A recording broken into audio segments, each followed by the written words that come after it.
Salut tout le monde! Alors, je vais partager avec vous aujourd'hui ce conte philosophique. Et dans ce conte, il s'agit d'un vieillard qui était assis à l'entrée d'un village, à l'entrée de son village. Le village était sur une colline et un peu plus bas, il y avait un autre village un peu plus loin. Et le vieux, il s'asseyait toujours à l'entrée du village. Il aimait bien s'asseoir à l'entrée du village pour voir toute la plaine et tout ça. Il aimait bien ça. Et à côté de lui, il y avait un vendeur de tapis. Alors, un jour, arrive un jeune homme. Et ce jeune homme-là, il dit au vieillard, je suis un jeune voyageur, je viens du village qui est en bas de la colline et je voudrais m'installer dans ce village-ci. Alors, je voudrais savoir, mon vieux, toi qui es plein de sagesse et plein de connaissances, je voudrais savoir comment sont les gens de ce village-là afin que je puisse décider de si je reste dans ce village ou si je passe mon chemin. Alors le vieux lui dit, ah ok, je comprends. Mais avant que je te dise comment sont les gens de ce village-là, je voudrais te poser une question. Comment sont les gens de ton village, le village d'où tu viens, comment sont les gens qui sont là-bas? Quel rapport as-tu avec les gens qui sont là-bas? Et le jeune homme répond au vieillard, les gens de là-bas étaient vraiment compliqués. Ils étaient difficiles. Et c'est la raison même pour laquelle j'ai décidé de partir. Ils étaient difficiles, ils étaient compliqués, ils étaient méchants. Et c'est pour ça que j'ai décidé de partir. Et je n'ai pas envie de vivre la même expérience dans ce village-ci. Voilà pourquoi, oh vieillard plein de sagesse, je te demande comment sont les gens de ce village-ci. Alors le vieux lui dit, il serait mieux pour toi que tu passes ton chemin. Parce que les gens de ce village sont 2 fois plus méchants, 2 fois plus violents, 2 fois plus ingrats que le village d'où tu viens, que les gens de ton village. Donc, il serait mieux pour toi de passer ton chemin. Le vendeur de tapis était un peu étonné. Il regardait le vieux d'une certaine manière. Et le jeune homme, effectivement, passa son chemin. Il partit plus loin.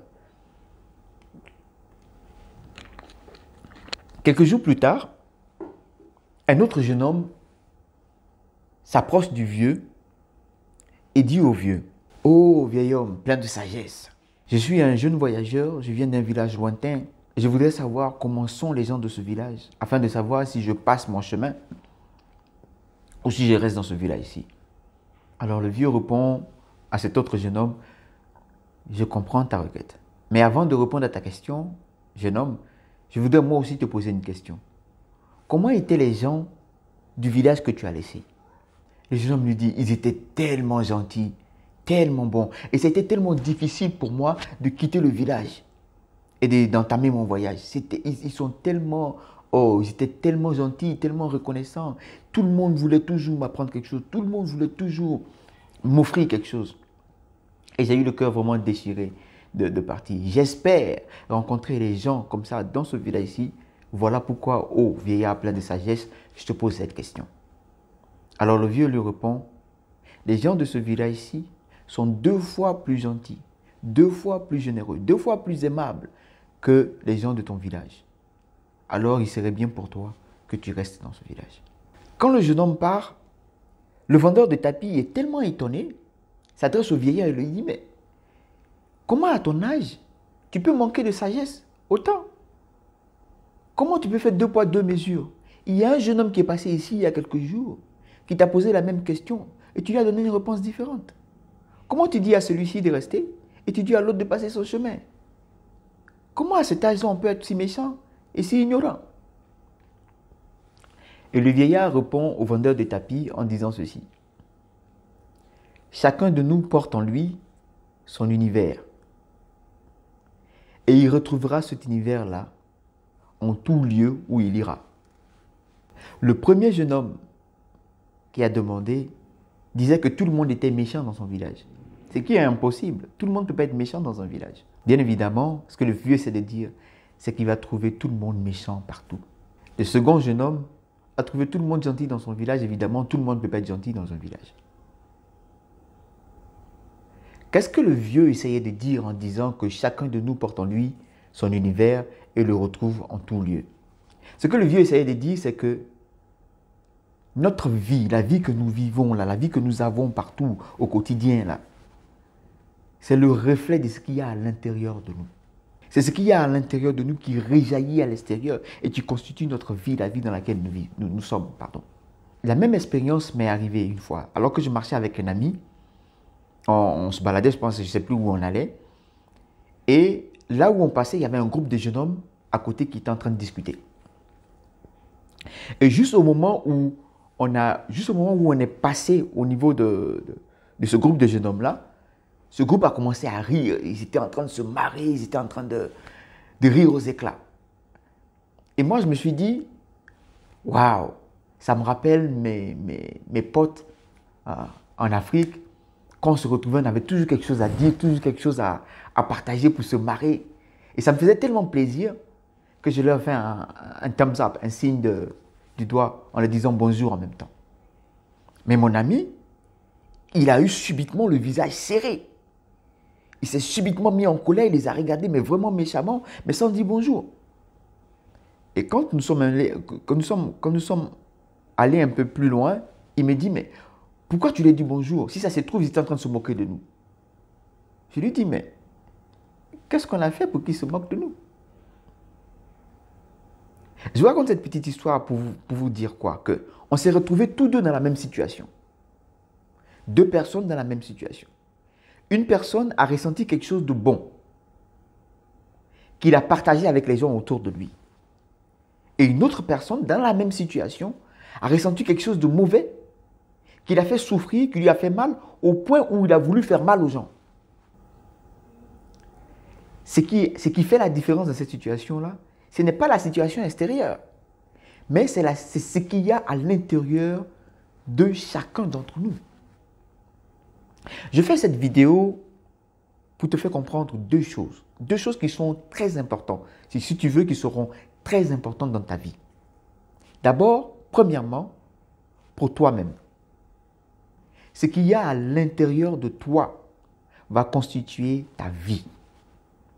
C'est pourquoi il est important que tu prennes souvent la peine de sortir de toi pour t'observer, pour voir comment est-ce que tu réagis dans les situations.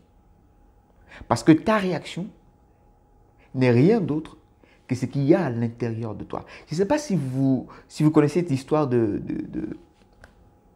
Kirikou et Karaba la sorcière. À un moment de ce film-là, Kirikou réussit à enlever l'épine qu'il y a du pied de Karaba la sorcière.